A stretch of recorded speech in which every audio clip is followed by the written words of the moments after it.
இலங்கைக்கான சுவிட்சர்லாந்து தூதுவர் கலாநிதி ஸ்ரீவால்ட் பிப்ரவரி 17 அலரி மாளிகையில் வைத்து பிரதமர் கலாநிதி ஹரிணி அமரசூரியவை சந்தித்தார்.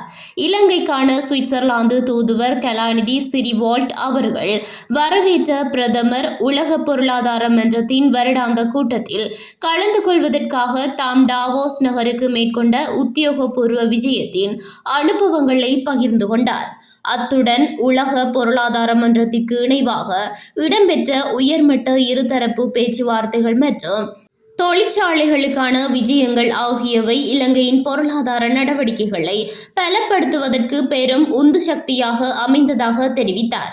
இக்கலந்துரையாடலின் போது சுவிட்சர்லாந்தின் தொழிற்கல்வி மற்றும் பயிற்சி துறை குறித்து விசேட கவனம் செலுத்தப்பட்டதுடன் ஒத்துழைப்பு மற்றும் அறிவை பகிர்ந்து கொள்வதற்கான வாய்ப்புகளை ஆராய்வதில் ஆர்வம் காட்டப்பட்டது. தித்வா சூறாவளியை தொடர்ந்து நாட்டை மீண்டும் கட்டியெழுப்புவதற்காக சுவிட்சர்லாந்து அரசாங்கம் வழங்கிய உதவிகளை பாராட்டிய பிரதமர் தற்போது முன்னெடுக்கப்பட்டு வரும் மீள கட்டியெழுப்பும் பணிகளின் போது குறிப்பாக பாலங்கள் மற்றும் புகையிரத உட்கட்டமைப்பு வசதிகளை புனரமைப்பதில் இலங்கைக்கு தொழில்நுட்ப உதவிகள் தேவைப்படுவதை வலியுறுத்தினார். இலங்கைக்கும் சுவிட்சர்லாந்துக்கும் இடையிலான இருதரப்பு உறவுகளை மேலும் பலப்படுத்துவதற்கும் பரஸ்பர நலன் சார்ந்த துறைகளில் ஒத்துழைப்பை விரிவுபடுத்துவதற்கும் இரு தரப்பினரும் தமது கவனத்தை செலுத்தினர்.